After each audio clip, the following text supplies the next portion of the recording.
Welcome to Life Stories. Today, we bring you an inspiring journey of transformation, resilience, and creativity. This is the story of Sarah and her daughter Lily, who, despite facing financial struggles and emotional challenges, found strength in the most unexpected place, a pile of hand-me-down clothes. What seemed like a symbol of inequality turned into the spark for a thriving business that would change their lives forever.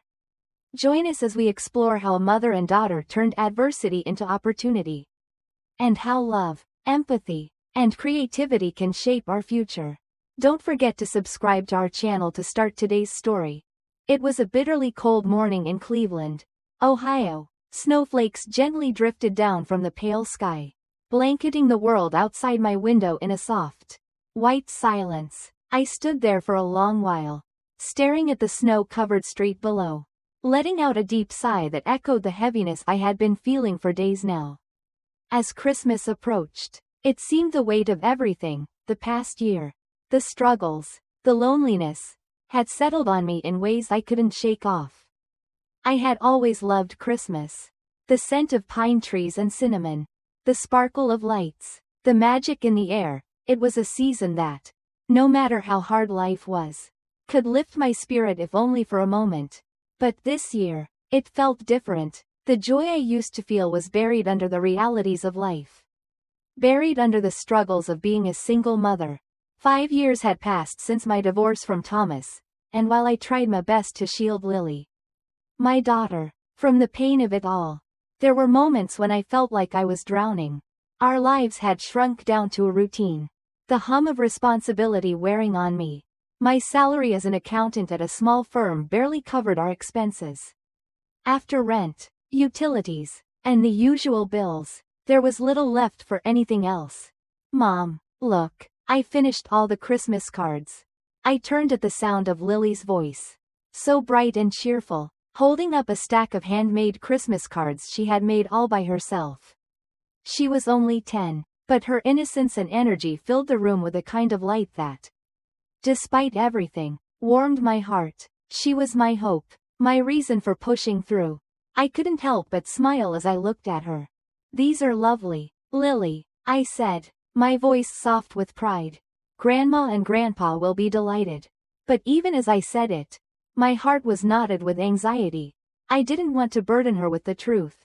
But deep down, I couldn't shake the feeling that this holiday would be another reminder of how different things were for us compared to my sister Rachel's family.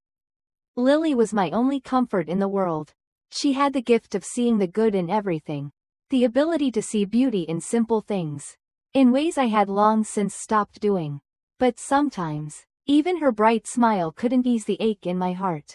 As we prepared for Christmas at my parents' house, my mind wandered to the uncomfortable truth I had been avoiding. Rachel, my older sister, had married well. She had married Michael, a successful lawyer, and lived in a luxurious mansion in the upscale suburbs of Cleveland. Their life was a world apart from mine. While I had to count every penny, Rachel lived a life of abundance, where no expense was spared.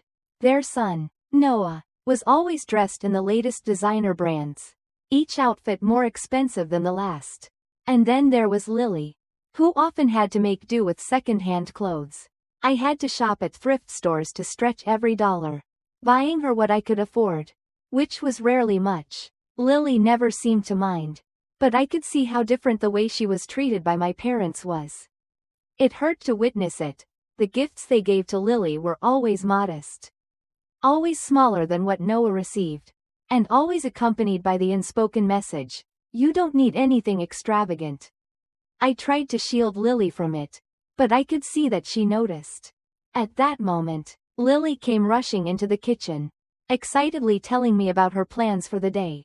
"Mom, I'm so excited for the Christmas party at school. It's the last day before break." I smiled at her enthusiasm, but inside, I was anxious. It would be another family gathering where the contrast between Rachel's life and mine would be too obvious to ignore. My parents were clearly proud of Rachel's achievements, and no matter how much I tried to remind myself that I wasn't competing, it still stung. "Lily, did you eat breakfast?" I asked, gently reminding her as she jumped into her coat, eager to start the day. Don't be late. It's the last day of school. I already ate, Mom, she replied with a grin. Holding up her backpack, the handmade cards tucked safely inside. She was so excited about Christmas. About spending time with the family. But I could already feel the weight of the day ahead pressing down on me. It was only when I watched Lily carefully pack the box of cookies she had baked for my parents, cutting them into little stars and Christmas trees, that I felt my heart tighten with a mixture of love and sadness. These were gifts from her heart. The kind of gifts money couldn't buy. She had stayed up early to bake them, her small hands icing the cookies with care, each one a tiny masterpiece. Look, Mom, I made extra big cookies for Grandpa and Grandma, she said proudly. Holding up the tin, I smiled, though the smile felt bittersweet. That's wonderful, Lily. Everyone will love them, I said, feeling that familiar ache in my chest. The drive to my parents' house felt longer than usual, the silence in the car filling with the weight of unspoken thoughts. I watched as Lily gazed out the window, her face pressed against the cold glass. Mom, look, the snow is beautiful, she said. It's just like a Christmas card. I nodded, not trusting my voice. She was right. It did look like a postcard. The snow-covered world outside a perfect, serene picture. But inside, it felt like a different story. Every year, my parents' lavish home was decorated with more lights, more extravagant displays. Their lifestyle was a world I would never be a part of. And I couldn't help but feel that their treatment of Lily and me was a reflection of that difference. When we arrived, Vanessa's luxury SUV was already parked in the driveway, its glossy exterior gleaming in the cold light of the afternoon. Inside, the warmth of the house hit us as we entered. But the grandiosity of the space made me feel small. My parents, Martha and Frank, sat near the grand Christmas tree, while Rachel and her family took their usual spots, the places of honor. Rachel, as always, looked impeccable in her designer dress. And Michael wore a sweater I could only imagine was more expensive than all of my clothes combined. And then there was Noah, sitting in front of a new tablet, completely absorbed in his screen, as if the world around him had ceased to exist. I watched as Lily approached him hesitantly, holding out one of her handmade cards. But Noah barely looked up, his face glued to his device. Mom, do you think Noah will play with me today? Lily asked, her voice soft. Unsure. I forced a smile. I'm sure he will, sweetheart. He'll be happy to get one of your cards. But I knew the truth.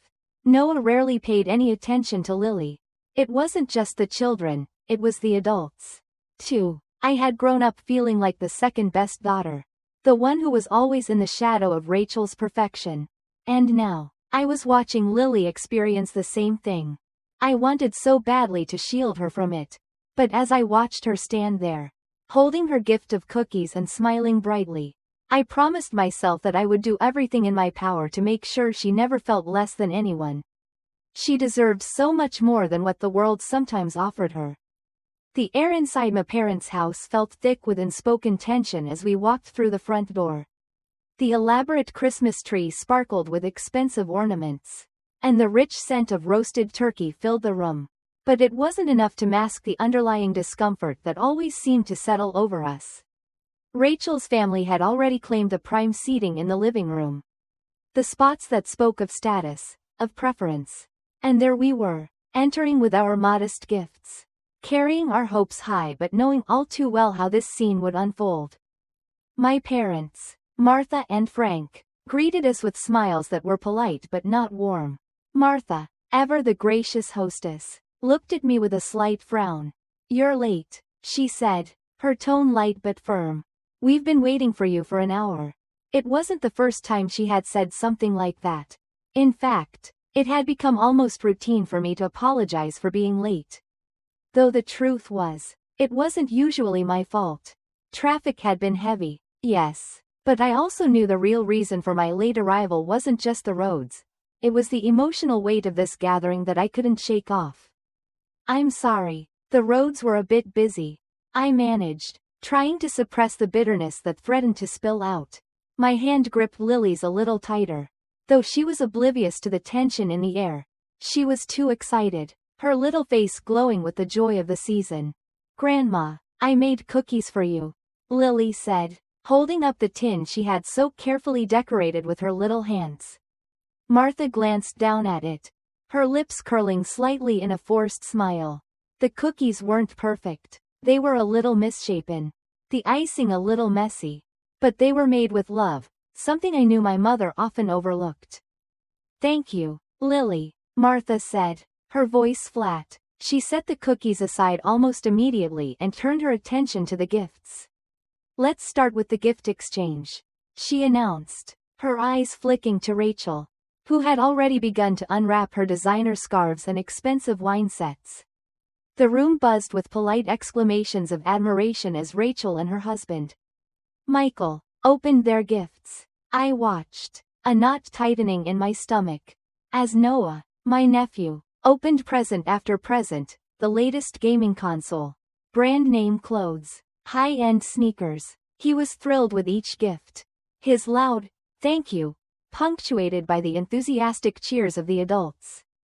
"This is exactly what I wanted," he said, holding up his new gaming console, his smile wide and genuine. "Of course." My parents beamed with pride. "Only the best for our precious grandson," Martha cooed, her voice soft with affection. I stood there, feeling small, a little invisible, but I quickly pushed the feeling aside. It was time for me to give my gift. My turn to contribute to the holiday cheer. Though I knew my parents wouldn't appreciate it the way Rachel's family did. My hands trembled slightly as I offered them a small box, neatly wrapped, containing a set of quality tea I had bought with the last of my savings. It wasn't much, but it was thoughtful. It was all I could afford. "Ah, thank you," Frank said, glancing at the box before setting it aside. Uninterested. Martha didn't even respond. They both moved on quickly, turning their attention to the next gift exchange. It was as though my gift didn't even matter. Lily, on the other hand, was eager to present her gift to them. "Grandma, this is for you," she said, holding up the large paper bag filled with her carefully baked cookies. Her eyes were wide with excitement as she opened the bag, her heart full of hope that her gesture would be appreciated. But when she pulled out the clothes, Noah's hand-me-downs, worn and faded, I saw her face fall. Just for a moment, before she quickly masked it with a polite smile. The clothes were old, patched up in places, and far from the luxury items Noah had received. "New clothes are a luxury," Martha said firmly, a hint of coldness in her voice. "Jason's hand-me-downs are just right for you. You should be grateful. They're designer brands. After all," Frank snickered, adding, "with your standard of living, you couldn't afford these. They suit you better." I saw the hurt flash across Lily's face, her shoulders sagging as she quietly muttered, "Thank you," her voice barely audible. She tried to hide her disappointment. But I knew her too well. My heart ached as I watched her force a smile, trying to accept what she had been given, even though I knew the sting of it all. Rachel's smile was satisfied as she placed a hand on Noah's shoulder. "See, Jason, your old clothes are going to good use," she said, her tone dripping with condescension. Jason barely looked up from his tablet, muttering a bored, "Oh, yes," before turning back to his game. I wanted to say something, to stand up for Lily, but I knew it wouldn't make a difference. This was how things were, and it was pointless to fight it now. The only thing that mattered was keeping my composure. For Lily's sake, she was too young to understand the full weight of what was happening. But I knew the day would come when she'd feel it, just as I had. The atmosphere in the room had shifted, the warmth and festive cheer replaced by a coldness I couldn't shake. But then, as I glanced at Lily, I felt a glimmer of something else, hope. Despite everything, she remained hopeful. She was determined to make the best of the day. And that, I decided, was something worth holding on to. After the awkward gift exchange, I couldn't shake the feeling of discomfort that lingered in the air. It wasn't just about the material gifts, it was about the way we were being treated. It was as if everything we did, everything we had, was measured against something more grand, more luxurious, more worthy. But Lily was different. She wasn't swayed by the grand displays or the expensive gifts. She had something more powerful, a heart full of creativity and hope. Things that no amount of money could buy. We finished the evening with the typical small talk. The polite, surface-level conversations that never ventured too deep. Noah had long since disappeared into the living room, eyes glued to his gaming console. Rachel and Michael were engaged in a conversation about their latest vacation plans. Meanwhile, my parents sat in the corner, sipping wine, their expressions unreadable. I tried my best to smile through it all for Lily's sake. But my heart was heavy. On the way home, the car was unusually quiet. The only sound the soft hum of the engine and the occasional crunch of snow beneath the tires. Lily sat beside me, her hands folded in her lap, her head leaning against the cold window, her gaze lost in the snowy world outside. I could feel her thoughts drifting, as if she were processing everything that had happened that night. "Mom," she finally spoke, her voice soft and uncertain. "Yes, sweetheart?" I asked, glancing at her as I drove. "I'm really sorry about the clothes," she said, her words coming out with a sincerity that made my chest tighten. "I know they weren't very nice." I reached over and squeezed her hand, my heart swelling with love for this little girl who had so much strength. So much grace. "Lily, don't worry about that," I said softly, trying to keep my own emotions in check. "You gave them a gift from your heart. That's what matters." She nodded, but I could see the sadness in her eyes. I hated that she had to feel this way, but I also knew that life was teaching her lessons that she was too young to fully understand. The world wasn't always kind. And sometimes, the people we love don't see us the way we want them to. It wasn't until the next day, after Christmas, that something in Lily shifted. We were sitting in the living room, quietly enjoying our morning coffee when I noticed her working with the clothes she had received the night before. I hadn't thought much about it at first, just the usual post-Christmas quiet. But then, I glanced over and saw something remarkable. Lily was sitting at the coffee table, surrounded by the hand-me-down clothes from Noah. She had taken one of the shirts, the worn, faded fabric spread out before her, and was cutting it carefully with scissors. "Lily?" I asked, my voice filled with curiosity and surprise. She looked up at me, her face alight with excitement. "Mom, look, I'm going to remake these clothes. I think I can turn them into something new, something beautiful." I was stunned. She was already taking the clothes apart, turning them over in her hands like an artist with a canvas, breathing life into something that had been discarded.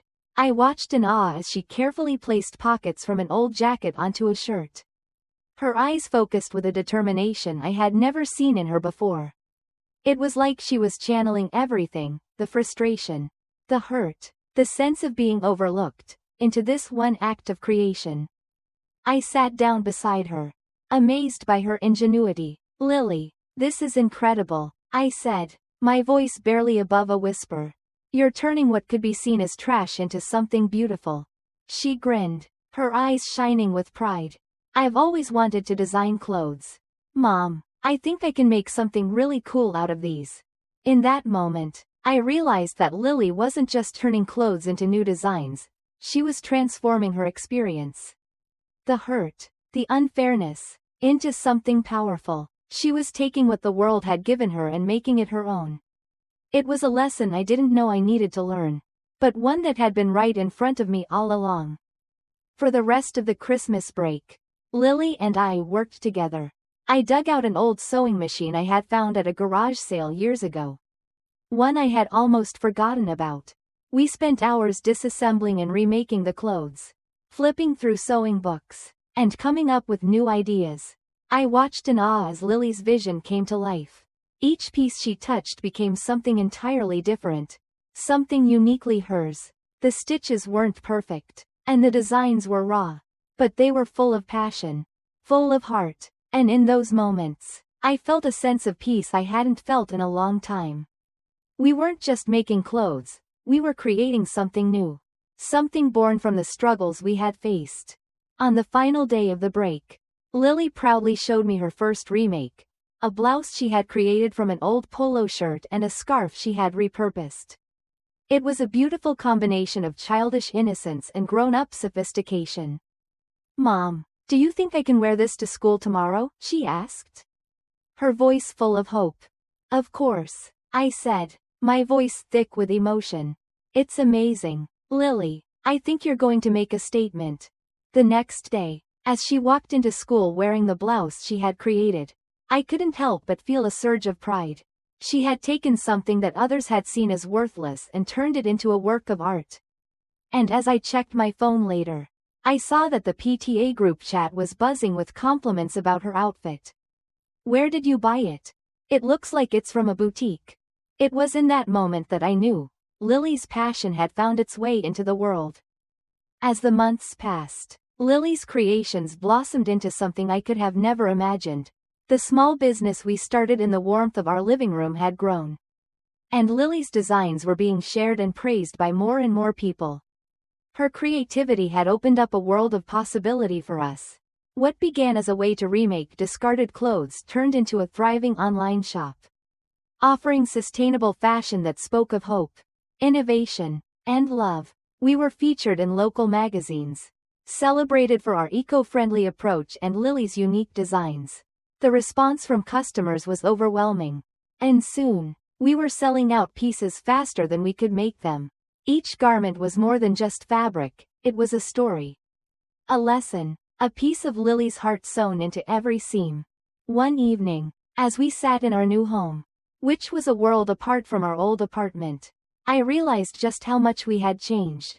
Lily was no longer the shy, uncertain girl who had felt left behind at Christmas. She had become a confident young designer, a force in the fashion world, with a message of sustainability and creativity that resonated far and wide. Our family, too, had transformed. Relationships that were once strained began to heal. Vanessa, my sister, reached out with genuine apologies for the years of favoritism. My parents, who had never quite understood me, began to support our journey. The once uncomfortable holiday dinners now felt like new beginnings, where we could share not just gifts, but the respect and understanding we had all longed for. And so, as Christmas arrived again, I thought of the words Lily had said to me years before. Sometimes life's greatest gifts arrive in the most unexpected packaging. And indeed, our greatest gift was not just the success of Lily's creations but the lessons we learned along the way. That even from the darkest moments, beauty and strength can emerge. Don't forget to subscribe to our channel to stay tuned for more life stories.